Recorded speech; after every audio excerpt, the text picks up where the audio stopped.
Hello friend, ઘણા બધા છે ને મને ડીએમ કરે છે, મેસેજ કરે છે. આમ મારી જ એકની વાત નથી, જેટલા લોકો આઉટ ઓફ કન્ટ્રીમાં છે, વિડીયો બનાવે છે, એમની પાસે લોકો સજેશન માગે છે કે મારે ઇન્ડિયાથી ત્યાં બહાર જે તે કન્ટ્રીમાં આવવું છે, તો કંઈક સજેશન આપો.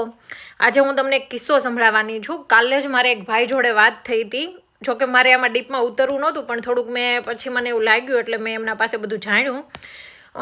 ડિસેમ્બર અને આ જાન્યુઆરી એ 2 મહિનાની અંદર વડોદરા અને અમદાવાદથી કોઈ એજન્સી દ્વારા 40 લોકો અહીંયા યુરોપની કન્ટ્રી છે રોમાનિયા, ત્યાં આવ્યા છે. અને એજન્સીએ ત્યાંથી પૈસા લીધા છે કંઈક 4.5-5 લાખ રૂપિયા, અને એમણે વર્ક પરમિટ આપી છે. હવે વર્ક પરમિટ માટે લોકો આવ્યા ને ત્યારે એમને કંઈક કંપનીનું નામ આપવામાં આવ્યું હતું કે તમને આ કંપની વર્ક પરમિટ આપે છે. અને પછી ત્યાંથી એ લોકો જ્યારે અહીંયા પહોંચ્યા ત્યારે એવી કંપની જેવી કોઈ વસ્તુ છે નહીં, અને એને એવું કહેવામાં આવ્યું છે કે તમને અહીંયા કોઈ વેરહાઉસમાં જોબ મળશે.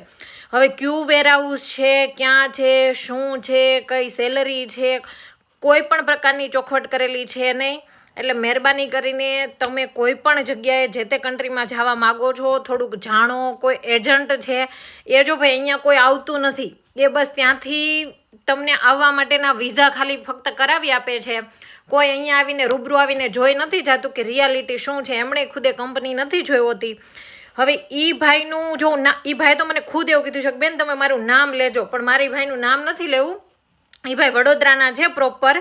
એ ભાઈએ મને એવું કીધું કે બેન હું 2 મહિના થયા, ડિસેમ્બરના સ્ટાર્ટિંગમાં અહીંયા આવ્યો છું. મારી જેટલા 40 લોકો છે, અમારી પાસે અત્યારે જોબ નથી, ખુદના પૈસે ખાઈએ પીએ છે.